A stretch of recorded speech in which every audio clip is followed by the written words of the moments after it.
Welcome to Dear Graham, a podcast for Graham.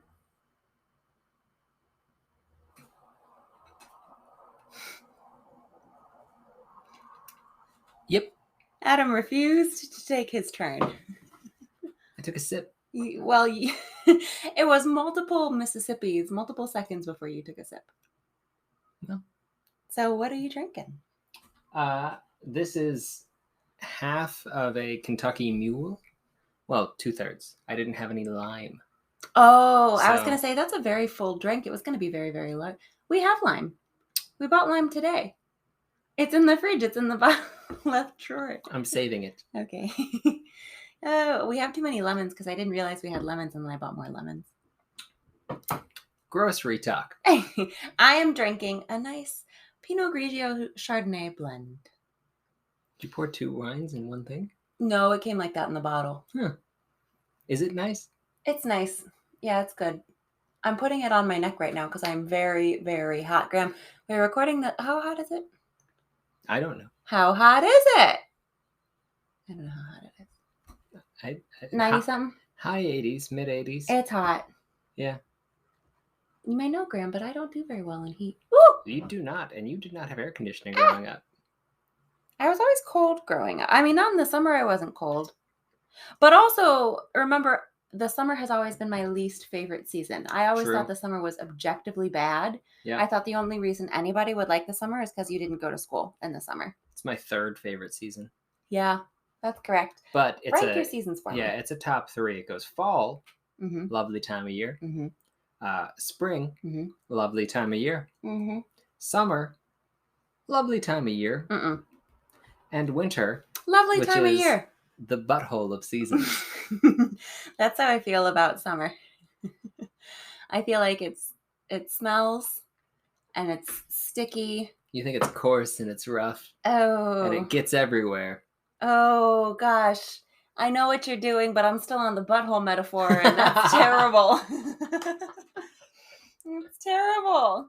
I had all these butthole metaphor things lined up about summer. Oh, man. About how you know it's not clean. Okay. I don't want to do this anymore. Let's move on. Anyway, it's a bad time of year, but we've had a lovely weekend. Yeah. It included going to the movies. It did. And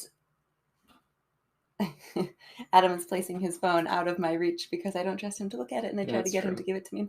And I refused. It included going to the movies, at which we saw Suicide Squad. No, we didn't. No. We saw The Suicide Squad. Who cares? Not to be confused with 2016's Suicide Squad. Different movies. Terrible titles. Oh. One's good, one's bad. The only difference in title was this one had a "the" in front of it? That's correct. Boy, good thing Ohio State didn't win its lawsuit. Did Ohio State sue DC Comics? That's not correct. Not sue. Ohio State was trying to trademark the word "the." You're right. Lawsuit wasn't the correct. I might sound like I've been drinking, but I've really only just started. You're just hot. I'm just so hot. Why is there a ceiling fan in here and it's not on? Because you didn't turn it on when you came in. When you came in. I'm very comfortable. I don't understand how you can be comfortable. I'm fine. So we saw... Adam's turning it on. So we saw... Only a light turned on and not the fan. Thank you so much. There you go. We saw The Suicide Squad. Yes. Which is something of a sequel. Something of a spin-off of the 2016 version. A lot of people play the same characters. Mm-hmm. But they never directly refer to the 2016 movie. Did you like the 2016 movie? No, I don't believe I did. No, you didn't. I can tell you, because I took you to see it. And you remember that I didn't like it. I remember you saying, well, that was a waste of time. Did I say that? Something like that. Oh, that was harsh of me. Well, nobody in the world liked that movie. Pretty much. It was bad. You doing okay there? I'm doing okay. You're barely holding on. Yeah, I'm wiping this cold glass all over my head, and it's really very uncomfortable because it's so cold. But I'm just trying to survive out here. Yeah, in the rough and tumble world that is Pittsburgh, Pennsylvania. That is like August. I'm pretty sure it's only like 84 degrees. It's really not that hot. It's really hot. Having a hard time. So It's kind of humid. you didn't like Suicide Squad. I guess. What did you think of the Suicide Squad? Well, first I think you should recap it because I All right. recapped last week. Sure. So in the Suicide Squad, we pick up with, this one starts with a bunch of people in prison, a bunch of Different people. Yeah, not Mostly. not the same characters, and they are just supervillains in prison, and Amanda Waller starts picking them to do a Suicide Squad mission. Amanda Waller is played by Viola Davis. Viola Davis, she's basically great. the government, and they send criminals to do jobs that they don't care if the criminals die, basically. Yeah, but they do seem to care. They seem to get upset when they die. Well, that's because they're losing an asset. Yeah. Yeah. So they stick a bomb in the bad guys' necks. The whole thing is kind of messed up. And the criminals' necks. And the criminals' necks, yeah. Who are, for the purposes of this movie, the good guys. Yeah, kind of, sometimes. It's very messed up. Yeah, it's messed up. The whole thing is messed up. Which is the point. Which is the point. Yeah, it is the point. Very anti-American movie. Yeah, I'm into it. It's fascinating. So the team is, let me see. You got Pete Davidson as Blackguard. It's pretty fun. I've never heard of that character before. There's a lot of people. Maybe they made it up. No, these are all comic characters. Okay. You got Sean Gunn as Weasel. He's a weasel. I hated him. Yeah, he's unlikable. Well, I didn't. Sometimes it's unlikable and it's purposeful. Yeah. I think he was supposed to be the humor. Yeah. And I didn't like him at all. Yeah. I didn't like him. Spoiler, he died. Yeah. Or did he? Or he did didn't die. He didn't die. But you thought he died for most of the movie. It was in like a post-credits that it was revealed that he was just passed out for apparently the whole movie. Yeah. I didn't like him alive. I didn't like him dead. I would have liked this movie better if he wasn't in there at all. It's fair. You got, I'm blanking on a lot of people. Boomerang. You have Javelin. Captain Boomerang. Yeah. You got Javelin. He's a guy with a javelin. I'm sorry. Go ahead. DTK, which stands for. No. Yeah. It is TDK. TDK, which is the detachable kid. Oh, I thought it was detachable kid. No, it's TDK. Whatever. The detachable He's kid. there. His arms come off and he can whack people with them. Yeah, that's a different version of his comic book power. His comic book power is that he can regrow his limbs. And he can detach his limbs and they'll regrow. So then he can just like throw an arm at you. He is not a good villain. No. Do they regrow quickly? Yeah. Huh. They regrow quickly. Now in this one, do you think his arms were... He dies. Yeah. Spoiler. Do you think his arms were supposed to have gone back onto his body? Like 90% of the people in this movie die. Yeah, I think they would have gone back onto his body. Yeah, 90% of the people in this movie die in the first... 5 minutes. Yeah. It's pretty well done. Yeah, it's pretty well done. So I didn't enjoy the first scene because it was incredibly gory in a way that was supposed to be funny. You also have Harley Quinn and Rick Flag in that group. But yeah, go ahead. And it was kind of it was very like, remind me very much of the last scene in Once Upon a Time in Hollywood, which Graham and Rachel, I don't know if you've ever seen. It's got Brad Pitt and Leo DiCaprio, and it's a Tarantino movie. It is. And the last scene is very gory, and everybody in the world but me thinks it's funny, and I feel like such a stick in the mud about it, but I can't help it. And anyway, that's what this first, the first like big combat scene is everybody dies in like waves, and the whole theater was laughing. And I'm still very nervous to go back to the movies.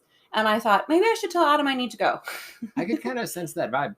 And I would have been fine with that because we could have watched this movie at home. It's on HBO Max. Michael Rooker is Savant as well. A guy who you never see what he can do. I don't remember that guy at all. He's real long white hair. Oh, yeah. Yeah. Oh, yeah. Is there a crowbar under your desk? No, that's the back of the desk. Oh, okay. I think I don't know what a crowbar looks like. You do not. Okay, great. Okay. So then what happens? So that team basically gets wiped out. And then we go to a second team. And it turns out that team was a distraction for the second team. The second team has... I don't think that was purposeful. I think it was purposeful. Because she No, I think it was purposeful. Really? Yeah. She's... Yikes. Yeah, Amanda Waller's hardcore. But she seemed so upset that everybody died. Yeah, I think she wanted to keep as many of them alive as she could. Huh. but the purpose of that group was to distract all the soldiers from the other group. And you got at the other group, you had Idris Elba playing, I forget what his name is. I forget. I don't remember either. Yeah. But real quick, I thought that the only reason all the soldiers were there was because they knew that they were coming because Pete Davidson sold them out. Yeah. Which Viola Davis didn't know about. She knew he was gonna. Yeah. No, she did. She did? Yeah. Whenever the other group lands, Idris Elba says, I don't know how you did it, but there's not a single patrol here. And she says something like, we set up a distraction on the. I thought that was a lie. I mean, it might have been, but I got the sense that she was just like, yeah, we planned that. It was great. I got the vibe it was intentional. Okay. So in the other group, you have Idris Elba, who's playing a character's name I'm forgetting right now. Mm-hmm. You have King Shark. Fun. Voiced by Sylvester Stallone. So fun. Yeah. Oh, I loved him. You've got Ratcatcher 2. She was fine. She can control rats. Her dad was Taika Waititi. Yeah, I think. He was only barely in the movie. Ratcatcher 1, yeah. Mm-hmm. And then you've got, John Cena as Peacemaker, a man who is so attached to peace, he'll kill anyone he has to achieve it. Yeah, he's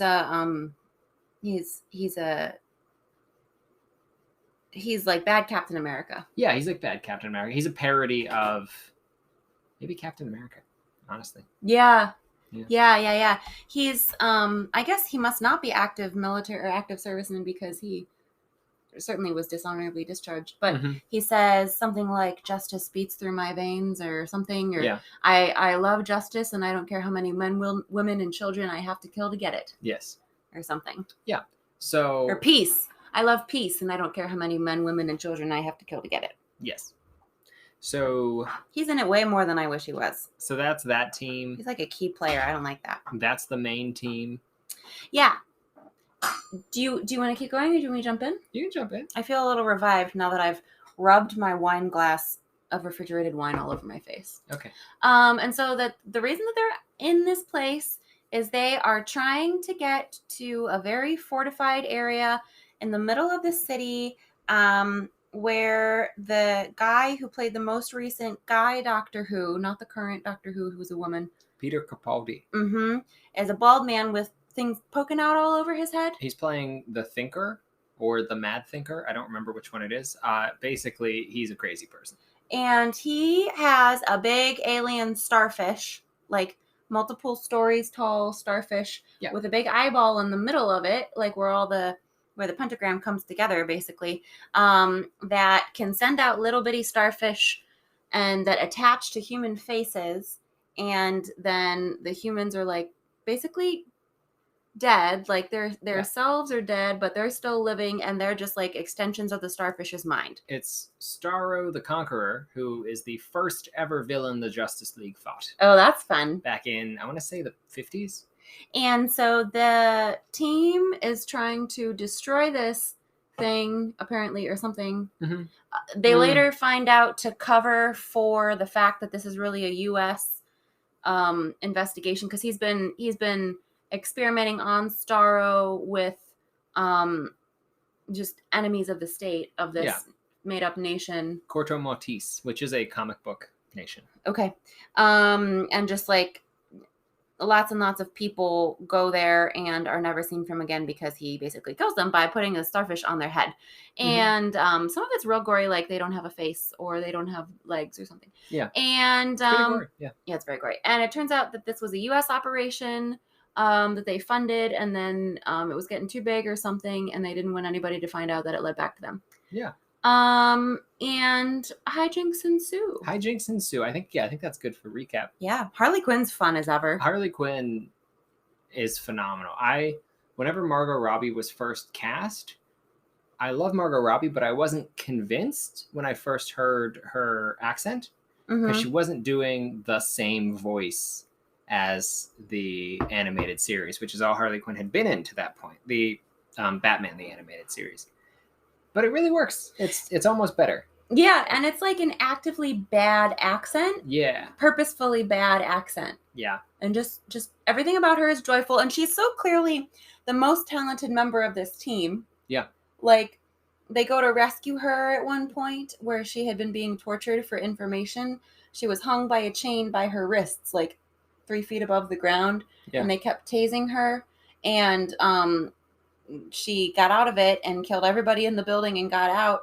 And just everybody was, all the men had a rescue mission to go save her. And then she got out and didn't need it. And so she's clearly and effortfully the best, but she's not at all a leader, which I appreciate. And she just kind of does her own thing. And I like that. I don't know if she's the best, but she's definitely like top tier if you're grouping them, because her skill set is a little bit different than like Idris Elba. Yeah, who can like shoot anyone from anywhere, and Hurley doesn't have that, but when King Shark is impenetrable skin, like that kind of thing. But she can take out the most people with whatever she has. Like, she's the most creative. She doesn't need a weapon. Yeah. And she can use anything as a weapon. And when Idris Elba's costume is broken and he can no longer create weapons, he has no more skills. Yeah, that's fair. Like, he can kind of punch people and that's it. But she could kill people with her feet. Yeah, she's definitely, well, she's an Olympic level gymnast. Oh, is she? Yeah. One of my favorite things about comics is that whenever somebody doesn't have a superpower, they still describe them as Olympic level whatever. That's so funny. Like if somebody's really fast but they don't have super speed, they're Olympic level speed. That's funny. Yeah. This is possible. Yeah, no, they want to make improbable. it. Yeah, exactly. Yeah, I like that.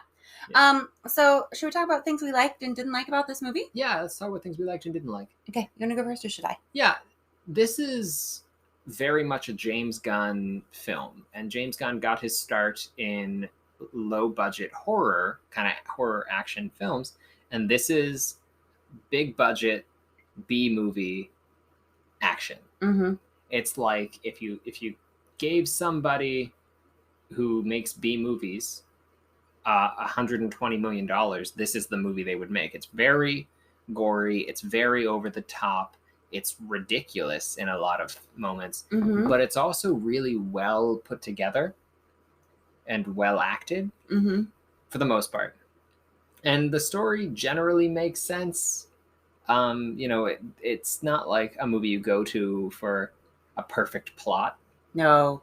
But it's pretty fun. Yeah. And Harley Quinn especially is terrific. And King Shark. And King Shark, also voiced by Sylvester Stallone, is great. And there's a couple other supporting characters who have moments here or there. I liked it. It's it's not my favorite film, but it's probably better than Jungle Cruise. Oh, easily. It's much better than Jungle Cruise, yes. Yeah. I'm trying to think of lines that King Shark said that I liked. I can't think of any. He says hand. King Shark speaks in one word or two words at a time. You liked when everyone was raising their hand in that meeting, and then he said I'm smart or something like that. Oh, he was reading his book. He was reading a book in prison. Upside down. It was upside down, so he clearly wasn't reading it. And then they're all walking away, and he goes, "So smart me. Yeah. Enjoy book very, very much." Cute. He's great, yeah. Yeah. I can't think of other things he said. Oh, we forgot Polka Dot Man. Oh, yeah, Polka Dot Man. Polka Dot Man's pretty fun. He is fun. Yeah. Can you talk about him?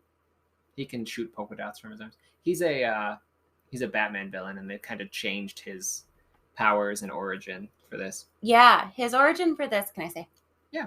Is his mom experimented on him and his brothers, infecting them with interdimensional viruses to try to create superheroes out of them.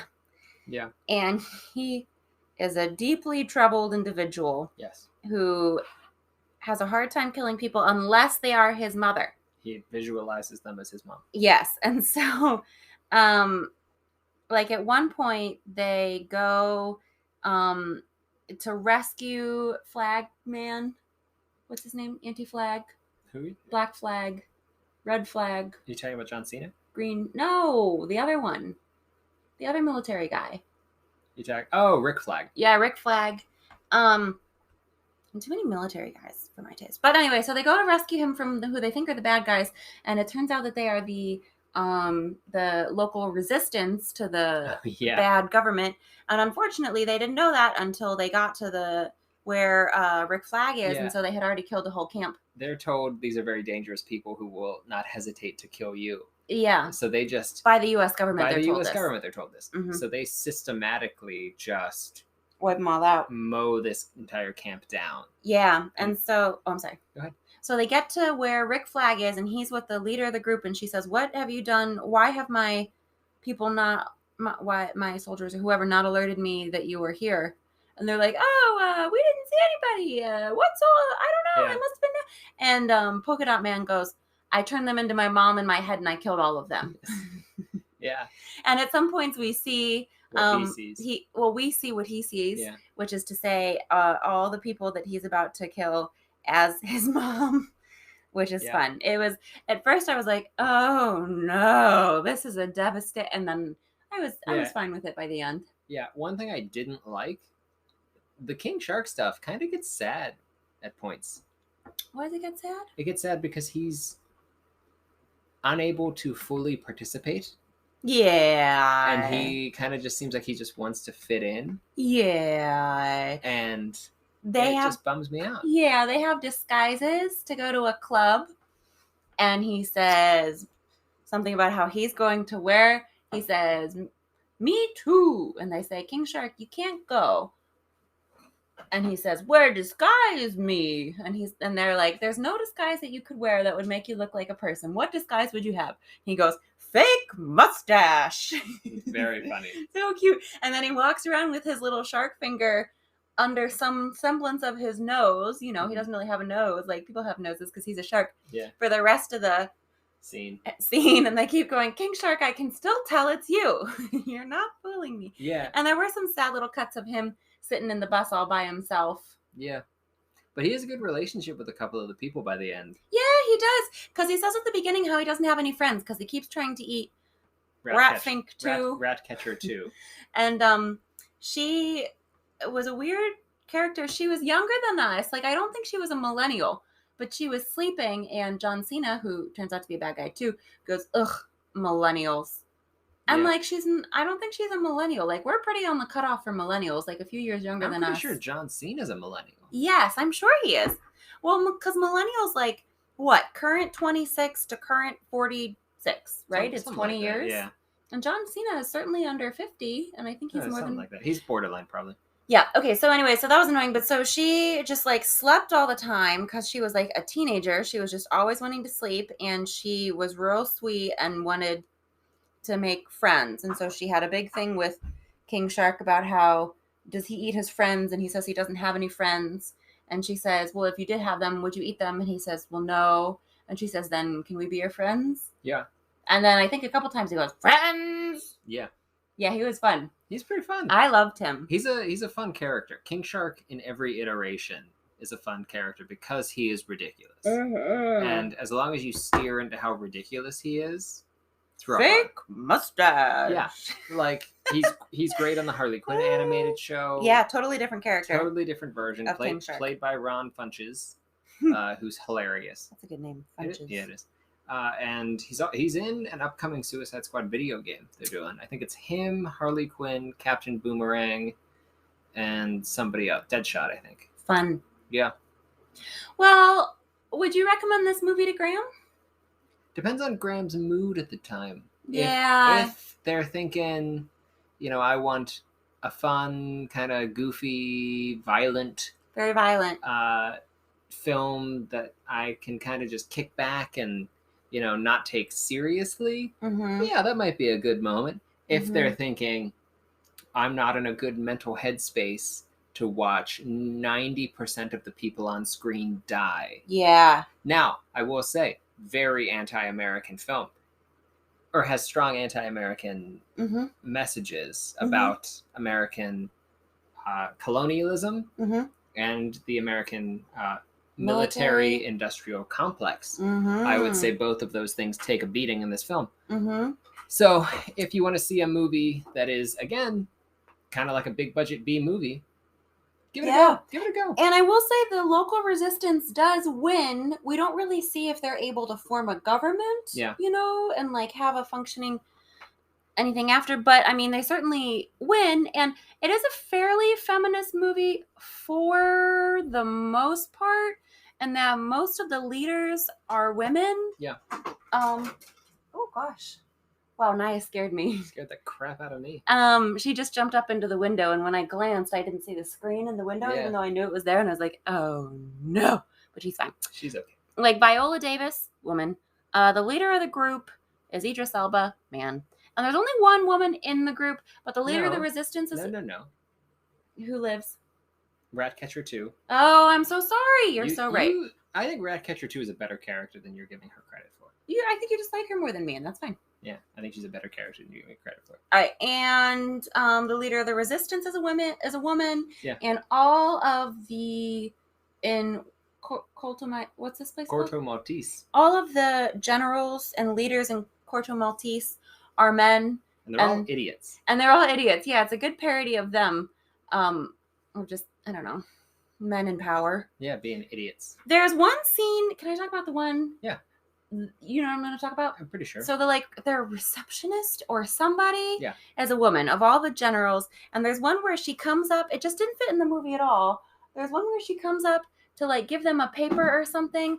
And she's wearing a very low cut top and like a water bra or something. Mm-hmm. Because the way her boobs are flying all over the place, I'm not exactly sure. But it does not seem to me to be how boobs would normally move from a walk. So it seems to me that this movie was going to go in a different, more traditional, non-feminist direction and have that be the joke, but they like cut away from it real quick. And so I think that they kind of decided against that in post. Pivoted, which is to their credit, but perhaps, I don't know. That was a really weird little bit. But other than that, yeah, like Harley Quinn is not sexualized at all. No, even when she's having sex. Yeah. Not sexualized at all. Ratcatcher 2 is not sexualized at all. No, certainly not.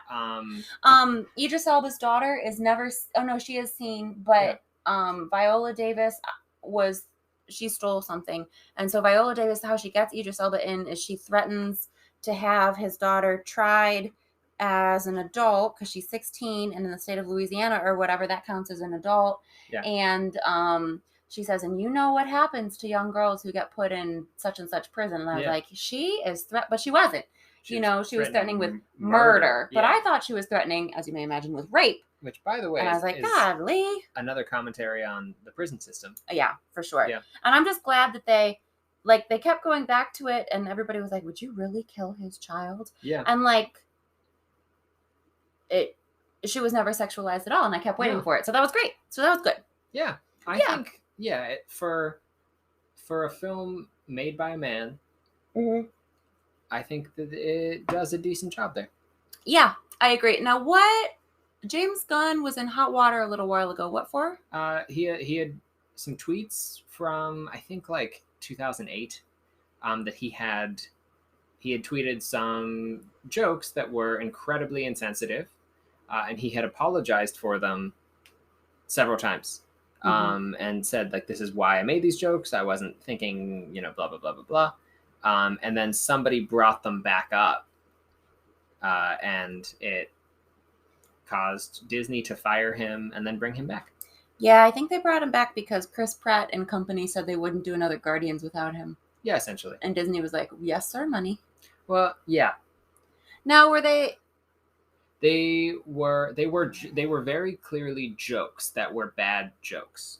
I don't remember the specifics, so I don't feel qualified to comment on them, but I remember them being jokes that were not particularly funny. Do you remember them being like very harmful statements? Not off the top of my... I remember them being... Maybe we shouldn't comment if we don't remember what they were, Yeah. I remember them being things that I found offensive, but... I am not qualified to judge things that you don't remember what they were. I don't remember what they were. Yeah. Yeah. Exactly. All right. Well, whatever it was, he made another movie, and this is it. Yeah. Great. That's a great way to say it. Yeah. So maybe watch this movie for free sometime if you want to. It's on HBO Max. Great. Okay. Bye. Bye.